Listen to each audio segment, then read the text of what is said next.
ખલુ સંસારો. આ સંસારમાં કશું સત્ય નથી. આ બધા જ લોકો, કોણ ધન કોણ દીકરા, સુતઃ કસ્ય ધનમ કસ્ય સ્નેહવાન જ્વલતે નિશમ. આ સંસારમાં કોણ આપણા સગા છે? ભગવાન સિવાય કોઈ સગું નથી. સગા સગા સવ શું કરો, સગા બાળી પાછા વળ્યા, સાચા સગા જંગલના લાકડા ભેગા આવી બળ્યા. આપણે કહેતા હોય છે અમારા સગા છે, સગા છે, પણ વાલા ભક્તો, આ સંસારમાં આપણું સગું કોઈ નથી. જંગલના લાકડા છે જે આપણી ભેગા બળે છે. બાકી જેને આપણા કહીએ છે એ તો આપણને બાળવા વાળા છે, આપણને બાળી નાખે છે.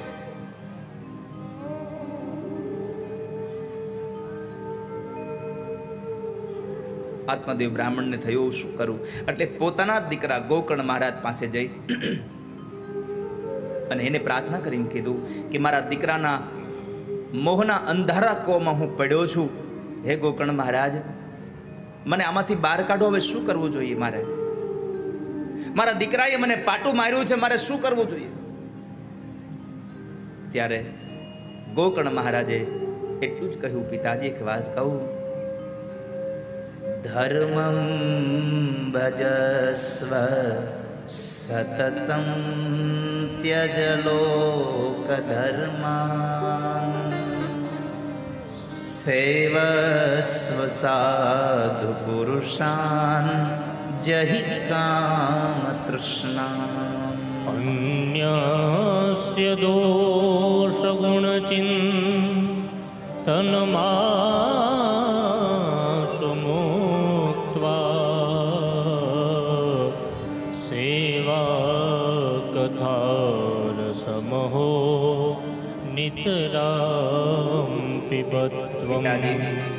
આ સંસારમાંથી તમારે જો છૂટવું હોય તો એકમાત્ર સાધન છે, તમે આ સંસારનો બધો વ્યવહાર છોડી દો અને એક કામ કરો, ધર્મમ ભજસ્વ સત્તમ.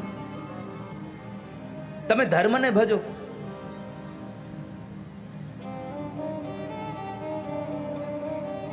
ધર્મ એ જ આપણું મૂળ સાધન છે. સાધુઓની સેવા કરો. સેવસ્ય સાધુ પુરુષાન જહિ કામ તૃષ્ણામ. તમે સાધુઓની સેવા કરશો તો તમારી કામ અને તૃષ્ણાઓ તૂટી જશે, છૂટી જશે.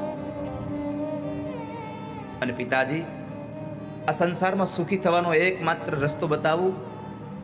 એક કામ કરો, અન્યસ્ય દોષ ગુણ ચિંતન માસ મુક્તવા. આ સંસારમાં સુખી થવું હોય ને વાલા વડીલો, તો એકમાત્ર સાધન છે, ન કોઈના દોષ જુઓ, ન કોઈના ગુણ જુઓ. બસ તમે તમારા જ દોષ જુઓ, તમે તમારા જ ગુણને જુઓ. અન્યસ દોષ ગુણ ચિંતન માસ મુક્તવા. અને એક વાત, સેવા કથા રસમહો નિતરામ પિબત્વમ. તમે નિત્ય ભગવાનની કથા સાંભળો, તમે નિત્ય ઠાકોરજીની કથાને સાંભળતા રહો. દીકરાના બે વચનને લઈ આત્મદેવ બ્રાહ્મણ ઘરમાંથી નીકળી અને તીર્થ ક્ષેત્રમાં જઈ પ્રભુનું ભજન કરવા માટે નીકળી જાય છે. પરમાત્માના ભજન માટે જ્યારે જાય છે, આ બાજુ દીકરાએ પોતાની માતા પાસે સંપત્તિની માગણી કરી કે માં મને પૈસા આપો. જ્યારે માં ના પાડે છે કે મારી પાસે પૈસા નથી, તો માને પણ મારવા દોડે છે. માએ નક્કી કર્યું કે હવે મારે પણ નીકળી જવું છે, પણ નીકળી શકતા નથી. કેમ કે દીકરો જવા ન દેતો. સળગતા ઉબાડિયાઓ લઈને મારવા આવે છે. એમાં એક વખતના સમયે ધુંધુકારીએ ન ખાવાના પદાર્થો ખાય, ન પીવાનો પદાર્થ, નશો કરી અને બેભાન અવસ્થા જેવી અવસ્થામાં પડ્યો હતો. તો રાત્રિના સમયે ધુંધુકારીને છોડી અને ધુંધુલી નીકળી જાય છે. જંગલમાં ચાલતી ગઈ, ખબર ન રહી, અંધારો કૂવો આવ્યો અને એમાં પડી જાય છે, મૃત્યુ પામી. મા બાપ મરી ગયા, મા બાપ જતા રહ્યા, તો કોઈ એને કહેવા વાળું હતું નહીં. એટલે સ્વતંત્રતા હતી એ સ્વચ્છંદતામાં બદલાઈ ગઈ. આ સંસારમાં આપણને કોઈ રોકટોક વાળું ન હોય ને, ત્યારે આપણે અધોગતિના માર્ગે હોતે વ્યા જઈએ. આ સંસારમાં મા બાપ આપણને જ્યારે રોકે ટોકે છે યુવાનો, ત્યારે યાદ રાખજો, એ મા બાપ આપણું અપમાન નથી કરતા, આપણું સ્વમાન વધારાવે છે. મા બાપ આપણને જ્યારે ક્યારેય ખીજાય છે ને, ત્યારે આપણને ટોકતા નથી. મા બાપ આપણનું અપમાન નથી કરતા. આગળના સમયમાં આપણું સ્વમાન કેમ વધે એની તૈયારીઓ કરાવે છે. પણ અત્યારના યુવાનોને એમ થાય છે કે મારા બા બાપુજી મને હજી આટલો મોટો થયો તો એ ખીજાયા કરે છે. અરે વાલા યુવાન, યાદ રાખો, તમે બધા પાસે મોટા થઈ શકશો, પણ મા બાપ પાસે તમે એનાથી મોટા નહીં થઈ શકો ક્યારેય. મા બાપ તો આપણા વડીલ છે. આ સંસારનો મને એક બાપ એવો બતાવો જે પોતાના દીકરાને ખરાબ કરવા ઈચ્છતો હોય. આ સંસારની એક માં એવી બતાવો કે જ્યાં પોતાના સંતાનનું જ્યારે સારું ન ઈચ્છતી હોય.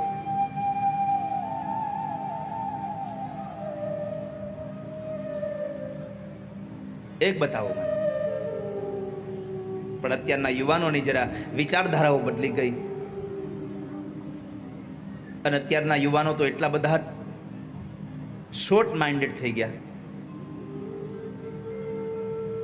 એટલી બધી ટૂંકી બુદ્ધિ થઈ ગઈ કે જરા કોઈ કાંઈ ઊંચા અવાજે કહે એટલે દીકરાઓ ન કરવાના કામ કરી લે છે. આ કથાઓ એના માટે છે. આ કથાઓ એટલા માટે જ કરવામાં આવે છે કે આપણી માનસિક વૃત્તિઓ કંઈક મજબૂત બને. વાલા વૈષ્ણવો, હાથ પગ તૂટી જાય ને તો એની હોસ્પિટલ છે, કેન્સર થાય તો એની હોસ્પિટલ છે, બધું થાય એની હોસ્પિટલ છે. માણસ મનથી ભાંગી જાય, જેનું મન ભાંગી ગયું હોય એની હોસ્પિટલ ક્યાં? આ કથાનો છે ને એ જ ભગવાન કહે છે, જેના માણસનું મન ભાંગી ગયું હોય એના મનને સાજું કરવાની, એના મનને સાંધવા માટેની હોસ્પિટલ એટલે સત્સંગ છે, બીજું કાંઈ નહીં. સત્સંગથી માણસનું મન બંધાઈ જાય છે, માણસ મનથી મજબૂત થઈ જાય છે.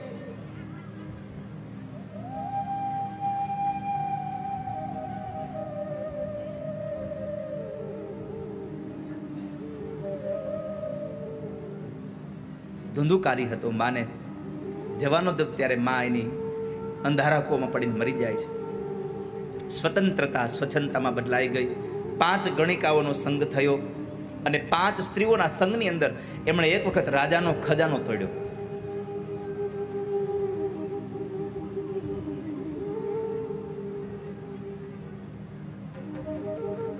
સ્ત્રીઓને ખબર પડી કે આમણે રાજાનો ખજાનો તોડ્યો છે, એટલે એ સમયે સ્ત્રીઓએ એ ધુંધુકારીને હાથ પગથી દોરડાથી હાથ પગ બાંધી દઈ અને એના મોઢાની અંદર ધગધગતા અગ્નિના અંગારાઓ નાખ્યા છે.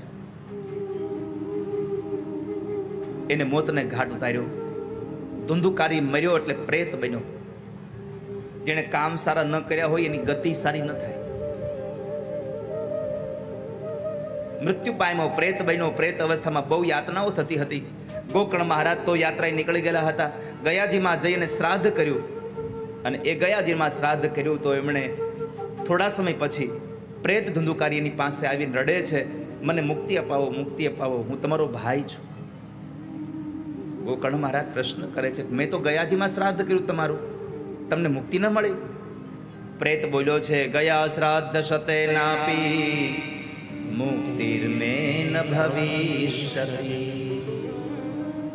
ગયા શ્રાદ્ધ શતે નાપી.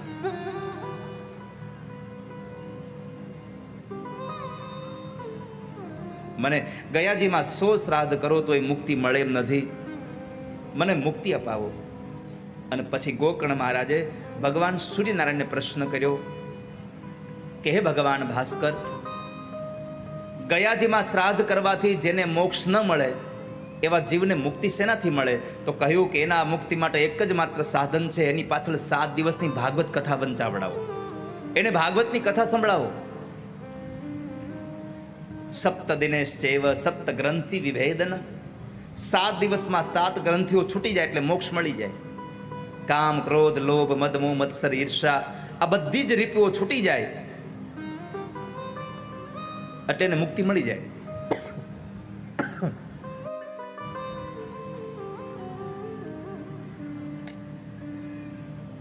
એને મોક્ષ માટે એકમાત્ર સાધન છે, અને એ સાધન એટલે ભાગવતની કથા. ભાગવતજીમાં લખ્યું છે, ગોકર્ણ મહારાજે અષાઢ મહિનાની અંદર ભાગવતની કથા કરી, અને એ ભાગવતની કથા કરતા કરતા ખૂબ જ્યારે જનમેદની હતી એટલે પ્રેત ધંધુકારીને બેસવા ક્યાંય જગ્યા નહોતી, તો પ્રેત ધંધુકારીને વાયુ રૂપમાં આવી અને લીલા વાંસની સોટીમાં બેસી જાય છે, અને એ સોટીની ગાંઠો એક પછી એક દિવસે તૂટવા લાગી. 7 દિવસની કથાનું પુણ્ય જ્યારે ભગવાન ઠાકોરજીના ચરણોમાં સમર્પિત કર્યું એટલે એ સમયે ભગવાન નારાયણે પોતાના પાર્ષદોને વિમાન લઈને મોકલ્યા છે અને પ્રેત ધંધુકારી વાંસની સોટી તૂટી અને એમાંથી દિવ્ય રૂપને ધારણ કરી અને ભગવાનના પાર્ષદો સાથે વિમાનમાં બેસી અને ભગવાનના ધામમાં ગયો. તમે વિચાર કરો, મરેલા માણસની પાછળ કથા કરવામાં આવે તો મરેલો માણસ પણ ભગવાનના દ્વાર સુધી પહોંચી જાય છે. તો તમે જ કલ્પના કરો, તમે જીવતે જીવતા કથામાં બેઠા છો, તમારે ભગવાન સુધીના દરવાજા ખોલવા જ રહ્યા. હવે તો જો જેનું શરીર નથી એ માણસ પણ ભગવાન સુધી પહોંચી જાય તો તમે તો શરીર સાથે ભગવાનની કથામાં બેઠા છો, તો મુક્તિ મળવી જ જોઈએ તમને કથામાં. પ્રભુએ કથા આપણને મુક્તિ માટે આપી છે. પછી તો બીજા શ્રોતાઓએ પણ ભગવાન ગોકર્ણ મહારાજને પ્રશ્ન કર્યો, બાપજી અમને કેમ મુક્તિ મળે? તો શ્રાવણ મહિનામાં બીજી વખત કથા કરી અને એ કથામાં ગોકર્ણ મહારાજને પણ દિવ્ય રૂપ ધારણ કરી અને ભગવાનની સાથે લઈ ગયા છે. આ પરમાત્માની કથા મરેલા માણસને મોક્ષ અપાવે એવી કથાઓ બતાવી. ત્યાર પછી શ્રીમદ ભાગવતના વક્તાઓના ગુણધર્મ બતાવ્યા કે ભાગવતનો વક્તા કેવો હોવો જોઈએ. તો કહ્યું, વિરક્તો વૈષ્ણવો વિપ્રો વેદ શાસ્ત્ર વિશુદ્ધિકૃત દૃષ્ટાંત કુશલો ધીરો વક્તા કાર્યોતિ નિષ્પૃહ. વક્તા કાર્યોતિ નિસ્પૃહ. દ્રષ્ટાંત કુશલો ધીરો. જે માણસ વિરક્ત હોય, જે માણસ વૈષ્ણવ હોય, વિરક્તો વૈષ્ણવો વિપ્રો. ભાગવતનો વક્તા વિરક્ત હોવો જોઈએ, ભાગવતનો વક્તા વૈષ્ણવ હોવો જોઈએ. વૈષ્ણવ એટલે સંપ્રદાયનો વૈષ્ણવ નહીં હો. કપાળમાં તિલક કરતો હોય, ગળાની અંદર તુલસીની માળા પહેરી હોય, ઠાકોરજીની પૂજા કરતા હોય, આમ વૈષ્ણવ નહીં. વૈષ્ણવ ખરા, પણ કેવા? નરસિંહ મહેતાના પદ તરીકેનો જે વૈષ્ણવ હોય એને વૈષ્ણવ કહેવાય. વૈષ્ણવજન તો તેને રે કહીએ પીર પરાઈ જાણે રે. વૈષ્ણવજન તો તેને કહીએ જે પીડ પરાઈ જાણે રે. પર દુખે ઉપકાર કરે તોય મન અભિમાન આણે રે. વૈષ્ણવજન તો તેને કહીએ. આ સંસારમાં જે માણસ બીજાને મદદ કરે અને છતાં પણ ક્યારેય મનમાં અભિમાન ન આવે એને વૈષ્ણવ કહેવાય. પર દુખે ઉપકાર કરે પણ મન અભિમાન ન આણે રે. એ ભગવાન ભાગવતીનો સાચો વૈષ્ણવ છે. તો વૈષ્ણવ હોય એ બીજાને મદદ કરીને પણ ભૂલી જાય એવો જેનો સ્વભાવ છે ને વૈષ્ણવ કયો છે. ત્રીજું કહ્યું, બ્રાહ્મણ હોવો જોઈએ. ભગવાન ભાગવતની કથાનો વક્તા હંમેશા બ્રાહ્મણ જ લઈ આવો અને બને ત્યાં સુધી બ્રાહ્મણના મુખમાંથી જ ભગવાનની કથાઓ સાંભળવાનો આગ્રહ રાખવો જોઈએ માણસ. ખાલી જન્મથી બ્રાહ્મણ નહીં, કર્મથી પણ બ્રાહ્મણ હોવો જોઈએ. અને બ્રાહ્મણના કર્મ છે વિદ્યા ભણવી, વિદ્યા ભણાવવી, યજ્ઞ કરવો અને યજ્ઞ કરાવવો, દાન લેવું અને દાન દેવું. આ 6 કર્મ જેનામાં હોય એ બ્રાહ્મણ છે. ખાલી બ્રાહ્મણ થયા એટલે દાન લઈ લેવાનો જ અધિકાર નહીં. આપણને આપેલા દાનમાંથી પણ યથોચિત જગ્યાએ દાન દેવાની વૃત્તિ જાગે તો આપણે બ્રાહ્મણ છીએ. માત્ર યજમાનને ત્યાં યજ્ઞ કરવો એ જ યજ્ઞ, એ બ્રાહ્મણ નથી. પણ પોતે પણ જીવનમાં કંઈક યજ્ઞ કરે એ પણ બ્રાહ્મણ છે. અને વિદ્યા ભણે એ જ બ્રાહ્મણ નહીં, પોતાની ભણેલી વિદ્યાથી બીજાને ભણાવે એ બ્રાહ્મણ છે. 6 કર્મથી માણસ બ્રાહ્મણ બને છે. તો આવા કર્મ જેની અંદર સમાયેલા હોય એવા બ્રાહ્મણ પાસે કથા વાંચવી, કથા સાંભળવી અને એ બ્રાહ્મણ કેવો હોવો જોઈએ? તો કહ્યું વેદ શાસ્ત્ર વિશુદ્ધિકૃત,